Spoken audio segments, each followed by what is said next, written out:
The most important thing is to be present, to pay attention, to be teaching yoga, because that's what yoga is. It's being right there, watching what's going on, and using your common sense. The next most important thing is never force anything. Don't force people physically by pushing them. Don't force people mentally by just urging them to do something that they shouldn't be doing. And third, of course, learn the basic anatomy. Learn where the injurious areas are in the body, the places that are most at risk of injury, and learn how to deal with them. The responsibility of a yoga teacher to facilitate healing in the classroom is twofold.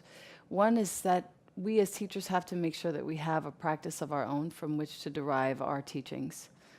Even the small things, the cues about breathing and transitions and all the ways in which we're offering the practice. If we don't have our own practice, we cannot facilitate healing of a real order. There's no transmission. I've put myself into that position many, many times where I've gone in with no practice of my own that day, years ago, and just tried to offer a class. And yes, it works, of course, everybody's moving, but it's not the same as when I have practiced myself. Now it's a daily occurrence. Now it's non-negotiable.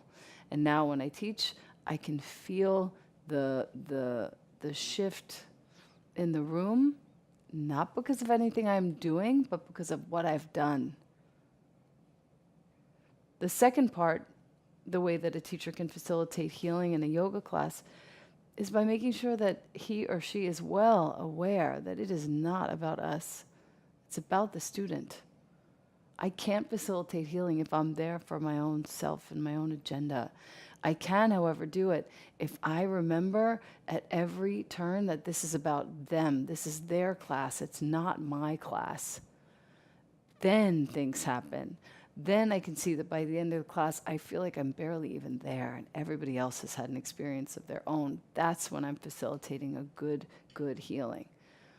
And really, ultimately, I can't even say that, The what I'm giving to people is not even me facilitating a healing, it's me facilitating them, facilitating their healing. That's a more accurate way of describing it. I'm committed to that. A teacher's greatest responsibility and role is that a teacher must be a teacher. A teacher means one who has studied properly, practiced properly. But even more important than that is a teacher should be honest and kind and compassionate. Because this is not an academic study where you just regurgitate what you have studied and learned, or where you just present lots of data, and where you just allow the students to arrange the data on their own. No, it's not that. It's totally different thing. Practice of yoga means self-discovery, self-realization, self-empowerment. And therefore, here, teacher has to be very kind, very compassionate, and has to share that unique virtue of kindness and compassion and be sensitive to students' need. I also understand that there has to be a professional relationship which requires a little distance between teacher and student. But that distance must not serve as a barrier, must not block this loving and kind and wisdom-driven communication between teacher and student. Therefore, a teacher has to be very open, very kind, and very sensitive to students' immediate need and long-term need. Yoga teachers, we have great responsibility. People come to all types of yogas for healing wounds seen and unseen. And the number one thing that we can do as teachers is do inner work on ourselves to develop greater compassion, greater understanding of trauma and triggers, and greater understanding of biomechanics and movement dynamics. To create a culture of healing, we as teachers cannot stop learning. We cannot be complacent with what we think we know. We should always be questing And therefore, we will continue to attract amazing and diverse students that we can help more and more effectively as a culture forever. As yoga teachers, when we say yes to being a yoga teacher, we are saying yes to being custodians and facilitators of sacred space that opens up a healing empowerment for everyone who comes into that space. And so what happens as we say yes to being a teacher of yoga is that this is like the most sacred responsibility to be a caretaker of space, so that space through the field inside and through the space that we gather in is like a sanctuary. And when people come into the sanctuary space inside themselves and as a collective, then we start to feel safe. And when people start to come together in sanctuary space and they start to feel safe, then what happens is that they begin to reveal themselves. We all have different woundedness. We all have different vulnerabilities. And if we don't feel safe, we'll never do the work that it takes to transform those wounds into wholeness, pain, and fear into the power of love. We stay more afraid. But when we start to gather with people who are visionaries, who are healers, who are yogis, who are igniters of the soul, dreamers and dream weavers, when we start to share in collective space and we start to feel safe, then we will bring the beauty of who we are, even when we feel vulnerable and afraid, to the collective whole and be encouraged. I'm just thinking of this poem from Hafez, and I just have to grab it for a moment. But it's a beautiful poem, and it says, "How did the rose ever open its heart and give to this world all its beauty? It felt the encouragement of light against its being.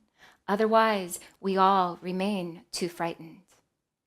And so this is what the yoga teacher is the facilitator of, the encouragement of light against our being, so that every single one of us will blossom open like the rose.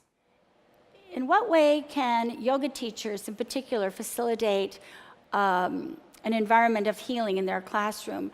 Well, one of the most important things I think that a yoga teacher does and has to offer to their students is the transmission of yoga. So we can talk about yoga, we can give you practices, and all of these are methods, very good methods for creating the causes and conditions for yoga to happen. But we need to manifest that. We need to do our own practice and be healthy and whole, which enables us to see other people as people and be kind and helpful to them. We have to remember that as yoga teachers, our mantra always is, how can I be helpful? So for the question of how to create more healing in the classroom for yoga teachers, it's really something that we focus on in Prana-Vinyasa, because I think there's a tendency with different levels or phases of asana practice for people to not have either options that allow them to be where they need to be, not just with their body, but with their energy of the day. So we really cultivate in every class these possibilities that exist. So for instance, when we offer a namaskar or a sun salutation, we don't offer chaturanga just as, by rote. We offer 3 to 5 even different possibilities that become part of the culture of the class. So nobody has a sense that they have to override what their natural intelligence, who they are that day. It's sometimes not based upon the level of your practice, but whether you need a more calming choice or a more invigorating choice. So I think part of bringing healing intention in the classroom is creating a place where everyone can be themselves, and that there's no hierarchy of asana that is creating a hierarchy of needs or intention, that the unfolding of a practice always has this ground of healing awareness, and that your students can feel that you've gone through that transformation yourself, so that you're, as a teacher, not giving more attention to the students that are doing the advanced asanas, nor people who feel this wonderful branching in their evolution feel that they have to hold back because they're people who need something more calming or grounding. We like to offer that full spectrum of possibility. And what I've noticed is that it gives people permission to really focus on becoming more and more aligned with the healing intelligence within. The biggest challenge is what we tell the students to do from the start, which is to listen to their own body. And that's actually not so easy to do. We often don't know how to listen to our body. And people that have engaged in other disciplines like sports, gymnastics, dance, very often in the process of training for these activities, they're actually taught not to listen to the body, to kind of work through the pain, or for the sake of some kind of advancement through this discipline or sport, to ignore some of the pain signals from the body. And even as yoga itself is often presented in a way that communicates a kind of goal orientation towards going deeper in a pose, or going to the next level of practice, or achieving a more advanced practice, for the sake of achieving that goal, people naturally fall into the attitude of not listening to the body properly. So students don't know what to listen for. And so a teacher's role is to give clear indications of what a student should be looking for as warning signs of an action that's harmful to the body or perhaps painful, and to present that in a way that allows the student to turn inside and find out for themselves and be more connected with or more aware of what's going on in the body, so that their action always feels balanced and satisfying. I think a good indicator of a good practice is not that you're exhausted at the end, not that you're wrung out, not that you're completely wrung out like a towel, but rather that you feel sattvic, you feel contented. It's like having a good meal. When you feel good and satisfied after a meal, not overstuffed, there's no need for any more. And so as you come into a place, particularly in Shavasana, when you're okay with yourself, when you're okay with where you are, when you're okay with who you are, and you're happy within the body, then you've actually achieved something through your yoga, and you've put yourself in a healing environment for the body, because the body wants that connection with the mind and with the breath, and the yoga is meant to create that connection.